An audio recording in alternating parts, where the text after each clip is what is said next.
Lorsque Ralph a rencontré Stephanie, il a eu l'impression de pouvoir enfin croire au concept du coup de foudre.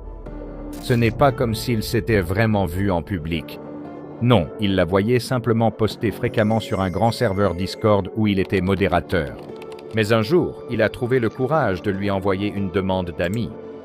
Lorsqu'elle a accepté aussitôt, son cœur a raté un battement. Il n'arrivait pas à croire qu'une fille comme elle, si drôle, si charmante, si jolie, veuille passer du temps à parler avec un loser comme lui. Mais malgré les problèmes de confiance en soi de Ralph, il a été surpris de voir à quel point ils se sont tout de suite entendus. « Hé, tu es vraiment mignon », disait son premier message, suivi peu après d'un emoji rougissant. Ils jouaient ensemble à des jeux coopératifs comme League of Legends et Fortnite sur Steam. Quand Ralph était déprimé, Stephanie semblait toujours le sentir et lui envoyait un mème adapté à son humour. Ralph avait toujours eu du mal à se lier aux gens, et l'idée de parler à la plupart des femmes suffisait à lui donner une crise de panique, mais pas avec Stephanie. C'était toujours si facile de parler avec Stephanie. Même après une mauvaise journée au travail, il savait qu'il pourrait toujours se réjouir à l'idée de reparler avec Stephanie une fois rentré chez lui. Il savait qu'elle serait toujours là, avec un discours motivant ou un compliment pour lui remonter le moral. Il lui a fait découvrir ses animés et jeux gacha préférés et adorait lui envoyer des fanarts de ses personnages féminins favoris. « Je parie que tu serais superbe habillée comme elle », tapa-t-il, le cœur battant. Il pouvait à peine respirer en regardant la petite icône Stephanie est en train d'écrire en bas de leur message privé, mais il avait du mal à se contenir lorsqu'il a vu sa réponse. « Peut-être que quand on se verra, je pourrais te faire un défilé de mode avec un emoji clin d'œil. » Quand il a vu ça, il a failli s'évanouir. Le pensait-elle vraiment? Voulait-elle vraiment le rencontrer en personne? Il lui a aussi montré quelques-unes de ses chaînes YouTube préférées. Avant tout, il y avait bien sûr la chaîne Dr. Bob que tu regardes en ce moment, parce qu'il adore les analyses animées fascinantes des SCP et d'autres phénomènes anormaux effrayants. Et toi aussi, tu devrais t'abonner, bien sûr, pour ne jamais manquer une de ses vidéos. Un jour, ta vie pourrait même en dépendre. Tout comme, du point de vue de Ralph, sa vie dépendait de ne pas tout gâcher avec Stephanie. Elle voulait discuter en vocal bientôt, et pour lui, c'était presque impossible de réprimer son bégaiement nerveux quand elle riait et plaisantait. Elle avait une voix si belle, comme certains de ses personnages préférés de K-On! Et Lucky Star. Il était toujours stupéfait qu'une fille aussi mignonne qu'elle puisse trouver quoi que ce soit chez un gars comme lui. Et puis, comme un tourbillon irrésistible, les appels vidéo sont arrivés. C'était tellement surréaliste de la voir bouger, aussi élégante et fluide que les animations de personnages de certaines de ses héroïnes de jeux vidéo préférées. Il a vraiment fallu l'encourager pour qu'il allume aussi sa caméra, de peur que cela ne la fasse fuir et qu'elle ne rassemble les villageois avec des fourches et des torches, comme s'il était le monstre de Frankenstein.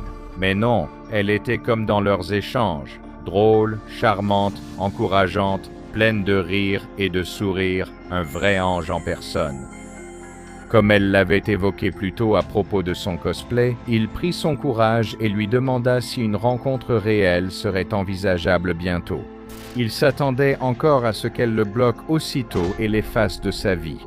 Mais non, elle semblait toujours aussi intéressée qu'avant. Elle lui a dit exactement où la trouver. Jolie maison dans une petite ville du Dakota du Nord. S'il était libre ce week-end, ils pourraient venir regarder des animés ensemble. Et comment, pensa Ralph, pourrait-il refuser une telle proposition? Il avait 39 ans et n'avait jamais eu de petit ami. Et maintenant, la fille de ses rêves lui faisait des avances comme ça. Elle vivait à plus de 6 heures d'ici, mais c'était une opportunité rare, peut-être unique dans une vie. Et bon sang, il allait la saisir. Ce week-end-là, il rassembla tout son courage, monta dans sa voiture et partit vers les terres gelées du Dakota du Nord pour son rendez-vous avec Stephanie, ce qui, pour lui, ressemblait presque à un rendez-vous avec le destin lui-même. Il arriva à la maison, à environ 10 miles de la ville la plus proche, et se gara. Les battements de son cœur menaçaient de lui briser le sternum lorsqu'il frappa à la porte de Stephanie, qui ouvrit peu après. « Salut, Stephanie, » dit-il, d'un air embarrassé. « C'est moi, Ralph. » Stephanie se tenait dans l'embrasure de la porte avec un sourire. « Je sais, idiot, » dit-elle en riant. « Et on a l'endroit rien que pour nous. Pourquoi tu n'entres pas ?» Comment pourrais-je refuser, pensa Ralph, et il la suivit à l'intérieur. En entrant, il lui demanda si elle avait vu une des séries d'animés ou lu le manga qu'il avait recommandé. Elle lui dit qu'ils auraient le temps pour ça, mais qu'il devrait d'abord s'installer dans le salon après son long trajet. Il devait être fatigué. Pour éviter de faire des vagues ou une mauvaise impression, Ralph s'assit dans un fauteuil du salon.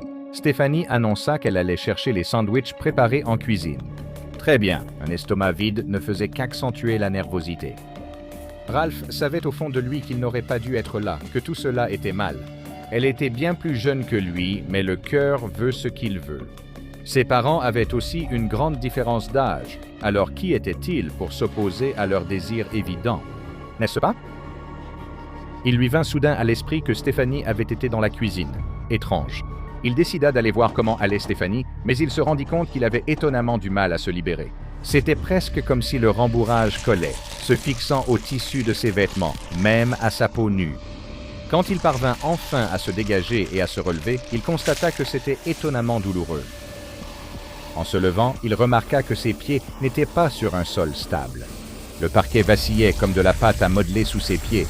Quand il fit un pas en avant, l'un de ses pieds s'enfonça comme s'il était dans des sables mouvants. Cela lui arracha un cri involontaire. « Stéphanie !» cria-t-il.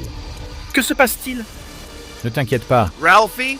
Il a entendu Stéphanie répondre depuis la cuisine, même si c'était étrange, comme si sa voix résonnait tout autour de lui, venant de toutes les directions. « Je prends juste un petit truc à manger. Je ne serai pas longue. » Les jambes de Ralph ont commencé à s'enfoncer davantage dans le sol lorsqu'il s'est rendu compte de quelque chose d'encore plus terrifiant. Les murs autour de lui et le plafond au-dessus de lui ont commencé à se contracter comme une musculature vivante et organique, alors qu'ils se refermaient sur lui instant après instant. Tout ce que Ralph pouvait faire, c'était crier et supplier pour qu'on ait pitié de lui, alors que la pièce se refermait lentement autour de lui et commençait à se courber, le serrant de plus en plus fort jusqu'à ce qu'il sente ses os se briser.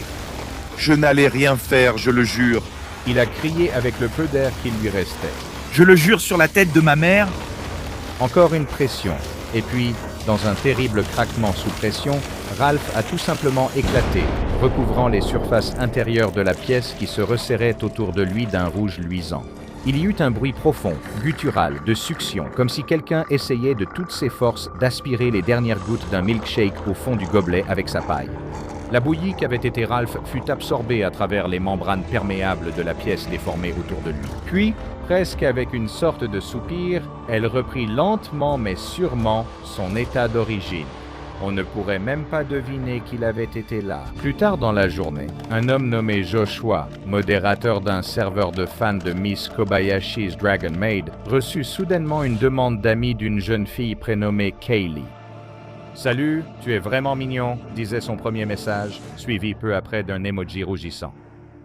On dit souvent que si quelque chose paraît trop beau pour être vrai, c'est sûrement le cas.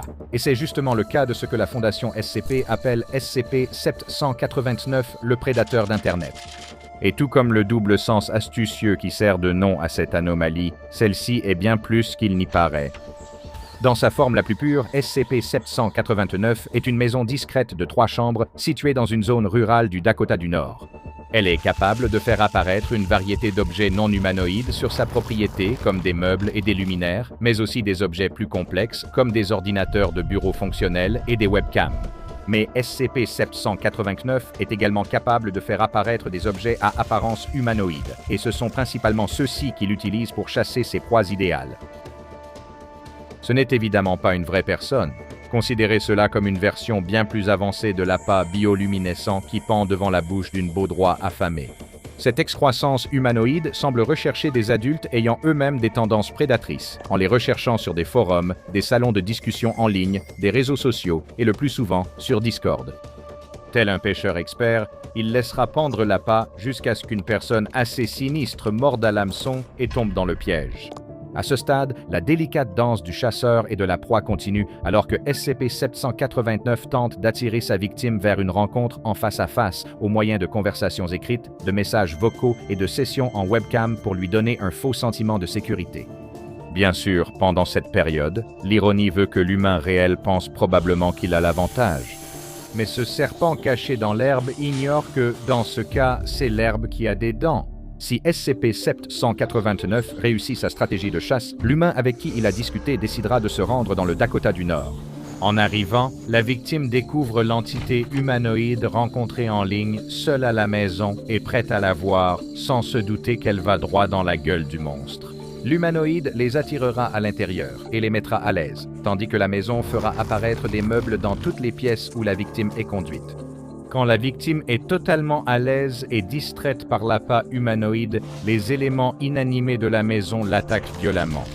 Cette attaque se poursuivra jusqu'à ce que la victime ne soit plus qu'une sorte de bouillie protéinée épaisse, moment où la maison SCP-789 absorbera cette bouillie pour se nourrir, ne laissant aucune trace de la victime qui s'y trouvait auparavant. Si quelqu'un qui n'est pas la proie visée par SCP-789 s'approche de la maison, celle-ci a également la capacité de faire apparaître deux adultes quelconques qui jouent le rôle de propriétaires, capables d'accueillir des invités et d'apaiser toute crainte potentielle concernant cette maison étrange et suspecte. Fait intéressant, SCP-789 semble n'avoir catégoriquement aucun intérêt à consommer des humains qui ne s'approchent pas de lui avec des intentions sinistres. Il semble que cet être ne soit pas seulement intelligent, mais qu'il possède une sorte de code d'éthique à la Dexter, ou du moins qu'il sache quelque chose sur la valeur nutritionnelle des prédateurs que nous ignorons tous. Et même si personnellement je serais heureux d'entendre l'argument selon lequel les victimes de SCP-789 reçoivent ce qu'elles méritent, la Fondation SCP ne peut tout de même pas laisser une anomalie agir librement et dévorer des victimes humaines, même si ces victimes humaines sont indéniablement des personnes exécrables. Grâce à la sapience de la maison et à sa grande ruse pour manipuler et capturer des victimes humaines, elle a été classée Euclide et fait l'objet de procédures de confinement particulièrement strictes. Les gardes postés au complexe SCP-789 doivent s'assurer que toute connexion Wi-Fi ou ligne fixe entrant ou sortant du bâtiment reste coupée, et si le bâtiment choisit de les faire réapparaître, elles seront de nouveau coupées. L'anomalie ne se vengera pas sur le personnel effectuant cette procédure, sauf s'ils ont caché quelque chose de très honteux lors des vérifications obligatoires de la Fondation. Des évaluations psychologiques supplémentaires sont appliquées à tout le personnel affecté à SCP-789. Par mesure de précaution supplémentaire, étant donné que l'anomalie est intrinsèquement susceptible d'agir de manière mystérieuse, une technologie d'atténuation du signal Wi-Fi est utilisée à proximité de SCP-789. Des gardes humains sont postés à intervalles réguliers autour du périmètre de 5 km du bâtiment, servant de filet pour intercepter toute proie humaine. Ces individus reçoivent des amnésiques de classe B et sont renvoyés chez eux, bien que des recommandations soient souvent envoyées à leurs commissariats de police locaux pour qu'ils les surveillent de plus près, au cas où. Bien sûr, l'un des meilleurs moyens d'empêcher SCP-789 de développer de nouvelles méthodes ingénieuses pour chasser ses proies est de le maintenir rassasié avec un approvisionnement régulier de repas préapprouvés, dans l'espoir de le garder gros et paresseux plutôt qu'affamé et débrouillard. Un membre du personnel de classe D ayant des antécédents criminels correspondant au profil recherché est envoyé dans SCP-789 comme repas gratuit. Pour les autres passionnés d'anomalies, voici un fait de recherche intéressant. SCP-789 partage en réalité ce vivier de victimes avec plusieurs autres anomalies, SCP-204, SCP-2672 et SCP-3530. Toutes semblent être axées sur la protection des victimes et sur le fait de nuire à ceux qui feraient du mal aux plus vulnérables. Vous savez, parfois, même lorsqu'une anomalie est violente et terrifiante comme celle-ci, on n'arrive tout simplement pas à la détester.